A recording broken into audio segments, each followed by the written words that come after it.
You have a sewing machine, so why aren't you using it to make cool stuff for yourself? Oh, that's right, because you're nervous and you haven't set it up and you don't know how to do anything and it's all gonna explode. Hold on, let me guide you through your first low stakes, easy sewing project. At the end of this project, not only will you have a super cute bag, but you will have set your first zipper, which is super daunting as a beginning sewist. I am using this pattern that I drafted myself. It's a square, rectangle.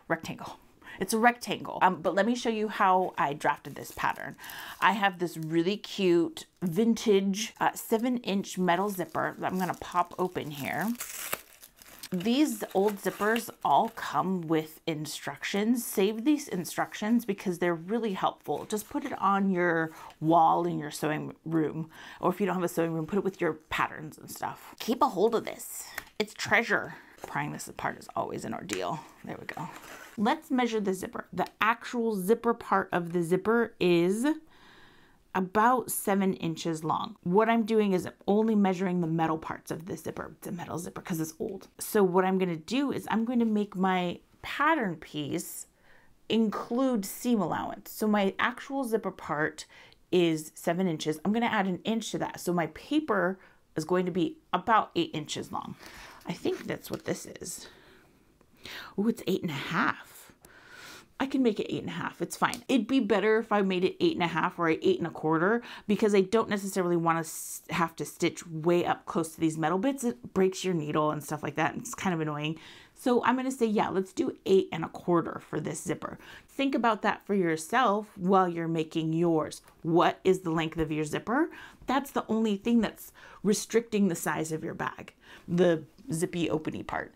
You can make it as deep as you want it, or you can make it as short as you would like it if it's just like a little pencil case. I'm going to draft this pattern so you can feel comfortable drafting your own pattern because you obviously don't have this in your hand. I just have a piece of scratch paper here. I'm going to use a big old Sharpie because I feel like they are easier to see on the video, but feel free to use whatever you want.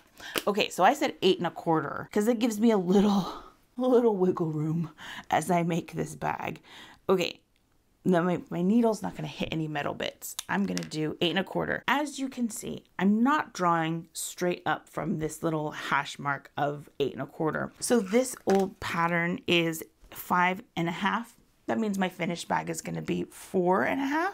I'm going to make this line all the way across so I have guides. I'm using the edge of the paper to help me straighten up my ruler. So I'm going to do this. I'm going to draw this line. It's hitting all of my guide marks and look at that. Beautiful straight lines. Using this method will help you if you make something like much bigger. Because I am a professor, I'm going to force you to label your pattern. We're going to call this a zipper pouch. Self is the outside fabric. Lining is the inside fabric. We're all familiar with lining. I have 2 notches down here at the bottom. I'm just going to sort of pick where they live. I'm going to do them 2 inches from the edge. This side was 8.25. This side was 5.5 inches, right? So make your pattern as long as your zipper plus a little bit of wiggle room, as deep as you want it. This is your choice. This is your zipper length plus 1 inch. The notches are only on the lining. If you're asking yourself what the heck is a notch, don't worry about it. We'll talk about it when we get there. Just mark 2 inches in for each side for these mysterious notches. Now that this is all done, I'm going to cut this out with scissors. I say that with scissors because I usually cut stuff out with a rolly cutter, but like that's advanced.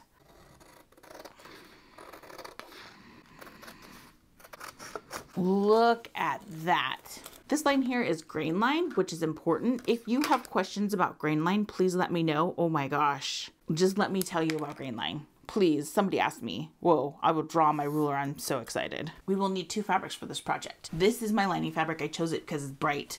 This is going to be my outer fabric. I chose it because it's cute. What I'm looking for is an edge. So you can see this fabric was printed. It has no color on the back, color on the front, and this white band. This white band is called selvage. This is the selvage edge. I can't put it up against the selvage edge because I'll have a white strip here, so I'm going to put it up against this printed part. If I put my pattern piece up against the printed edge of the fabric, I'll know that my fabric is on grain. It's important to keep grain line in mind when you work on bigger projects. For this one, it's not going to be as important. When you make a pair of pants and those pants start twisting around your leg, that means that it was cut off grain. So pay attention to grain line starting now.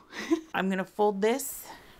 I'm going to be fussy too. I'm not fussy. I'm going to be stingy. I'm going to cut my fabric this way. I could also cut the fabric this way. I'd be cutting the fabric cross grain. Different schools of thought on cutting things cross grain. This time we're just going to do on grain. I'm going to come down here. I'm going to pin my pattern to the paper. My pins went through fairly easily because I'm using just printer paper from the computer, but if you use a thicker paper, that's actually more ideal, but it's harder to get your pin through. I find that as a beginner, it's easier to pin the pattern down in order to make it work better for you. Okay, so I'm gonna go ahead and cut this along my paper edge. I'm not lifting the pattern up as I cut. I'm leaving it down on the ground. That way your fabric doesn't shift and get weird on you. I've noticed recently that every single one of my scissors needs to be sharpened. So this is notches for lining only.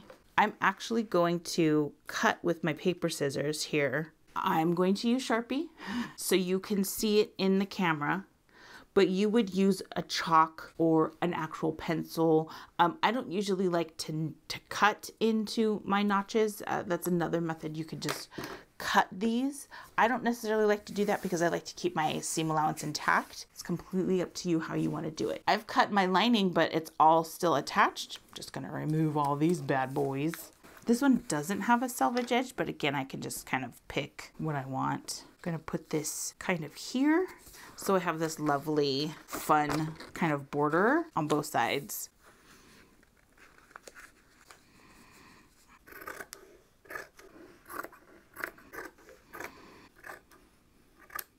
Now I have my self or my outer fabric cut and my lining cut. Let's go ahead and get ready to sew. I am incredibly visual, so I have to lay this out exactly the same way every time I sew these together. My fabric sort of has a right and a wrong side. What I'm going to do to make it clearer for you watching at home, I'm going to put a big W on the wrong side of my fabric. This chalk is Taylor's chalk. It's going to like fluff off. This is how they have to go together every single time. The lining fabric goes face up. The zipper pull, the zipper and the zipper pull butts up against this edge, and you want to center your zipper because we're going to be sewing along this edge right here. So be aware you don't want your zipper to be in the way of your seam allowance. I'm going to center my zipper on here, and then I'm going to lay one of my pieces with the wrong side facing up, right? I've got the W here. This is the right side. I'm going to lay it with the wrong side facing up. I'm making a little zipper sandwich. So I'm going to also carefully pull this up. I want the zipper tape and both cut edges of the fabric to be aligned. Now, when I get to this zipper pull, you're not going to be able to sew around this without moving the zipper up or down. We'll talk about that. So I'm going to pin it to here. And what I mean by that is I'm going to put a pin here. This is one of the only times you'll see me pin sideways. This is as sideways as I get.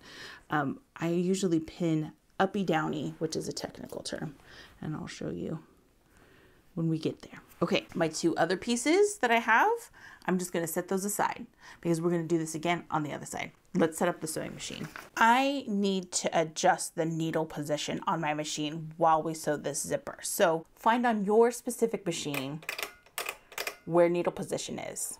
I can tell because it has this dial, got all these things, hieroglyphics. I'm going to put my needle position all the way to the left. That was hard. So when we look at this, my needle is all the way to the left. I can feel the zipper tape with my fingers. I've lined up the edge of the foot with that zipper tape. Like I can see the zipper is right here. just confirming that my machine is set to a straight stitch, normal stitch length, all of that jazz. Now I'm going to sew. I'm going to get to the halfway mark about here, and then I'm going to do some fancy footwork. I'm going to make sure my needle is buried into the work. So I'm going to take a stitch, make sure that needle is in the work. It's not coming out. It's not doing anything. What I'm going to do is this pin that I've put here, I'm going to unpin it. What? I'm going to lift my presser foot. The needle is holding everything in place. So I can then take this zipper tab that's in the way and unzip this. Now I like to move the work like this because it's easier to get under these skis if it is twisted like this. There. Now I'm going to twist everything back the way it goes. Just kidding. It goes like this. Where am I? And then I'm going to repin this again, making sure my cut edges and my tape edge for the zipper are all in alignment. So now I can sew unimpeded by the zipper pull.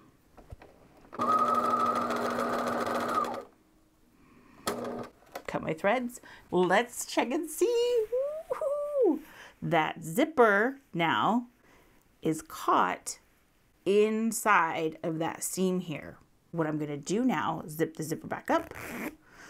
We're going to do the same thing that we did before. We're going to take the lining fabric, we're going to lay it down, lining fabric face up.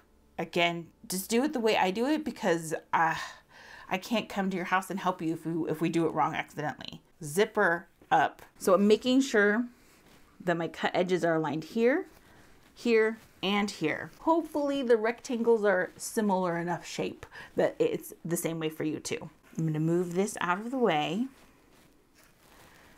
Again, wrong side up. That looks like an M. Wrong side up. I'm going to lay this on here. So I've got my cut edges and my zipper tape and my other cut edge all lined up. Now I'm going to pin this and we'll sew.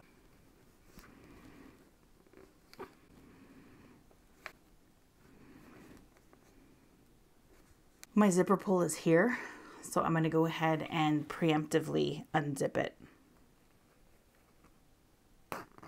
Okay, wrong side, right side, linings.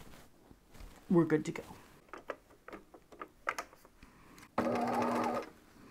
Again, I can feel the edge of my zipper is here. Oh, I could get closer.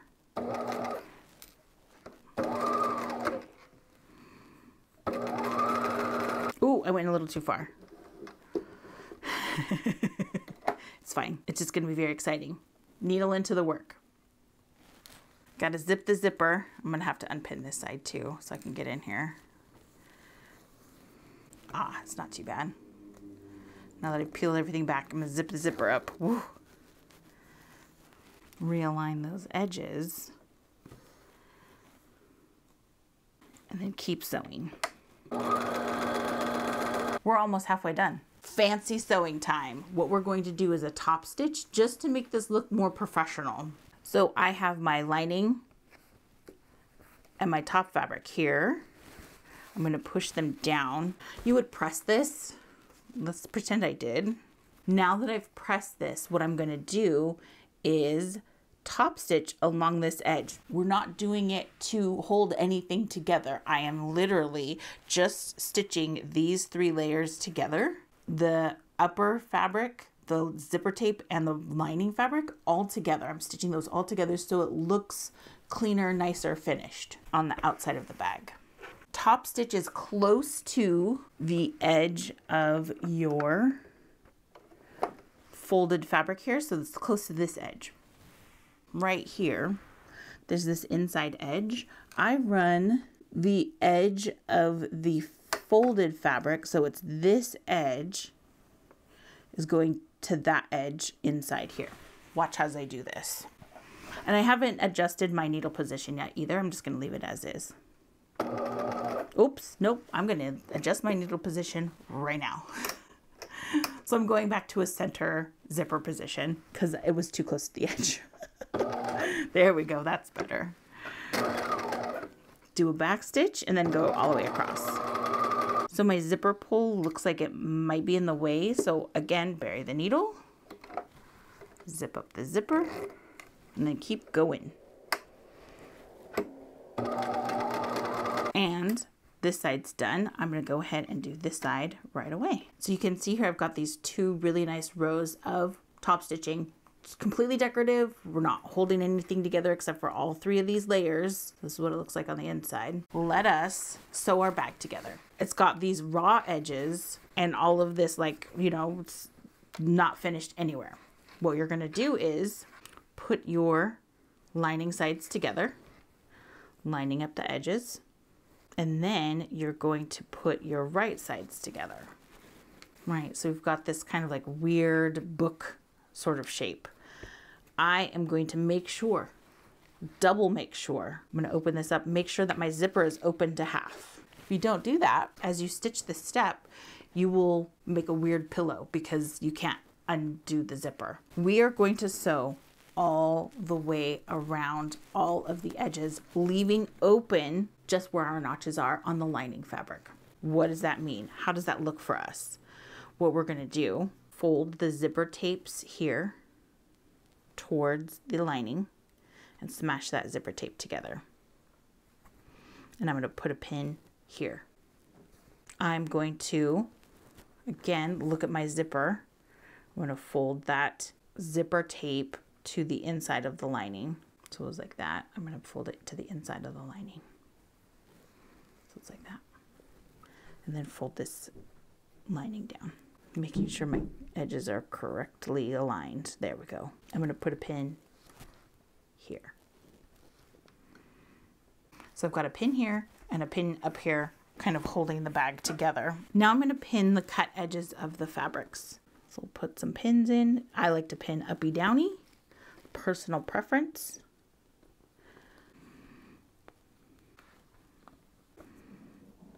Now I'm going to line up the cut edges of this, making sure we're good here. I'm going to start sewing here. Then I'm going to turn and pivot at this corner and then sew across this. Turn and pivot is very similar to what we did with the zipper. So what I'm going to do is I'm actually going to mark it out so it's easier for you to see. I'm going to mark it in Sharpie. Again, easier for you guys to see. I would like you to do it in something that's not super permanent and super dark. I'm going to guesstimate where my 1/2 inch seam allowance is because these are so far off from each other. So I'm just going to kind of make a little mark and then hope for the best. I'm going to turn and pivot from this mark. I'm going to do that on all of my edges, so I know where I need to do this turn and pivot for us. It's 1/2 inch over and 1/2 inch up because we gave ourselves 1/2 inch seam allowance. This is all going to become clear to you as we do this. So 1/2 inch over, 1/2 inch up. Turn and pivot gets you really crisp corners. So I'm going to start here using my seam allowance guide here on my machine. I know that this one is the 1/2 inch seam allowance. So I'm going to line up the tip of the needle with the notch line. That's where I'm going to start sewing at the 1/2 inch mark. I'm going to take a few stitches, back stitch, and then stitch to this dot. Once I get to the dot, we should see it come. Oh, there it is. I'm going to bury the needle into the work. Lift the presser foot. So I just hand walked it for a couple stitches just so I didn't like have heartache and sorrow. Turn and pivot. I'm going to start stitching 1/2 inch seam allowance. I'm going slow right here because I'm going over the zipper. Just be aware with your machine. Here's this dot coming up. I'm going to look for it inside of that little hole. I'm going to hand walk my machine for the last couple stitches. There. Bury the needle, turn the work. Turn and pivot. Was the second to last one. There we are. Again, I can feel I'm coming up close to the zipper, So I'm going to carefully go across this. Here's my last turn and pivot. Pivot. I'm going to stop right here at this notch and backstitch.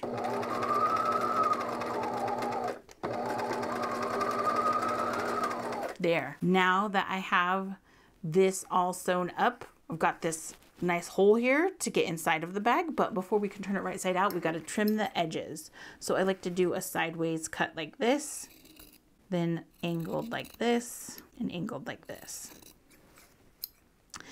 You want to get close, but not too close to the edge. All of this bulk needs to get trimmed away before you can have crisp edges on the inside.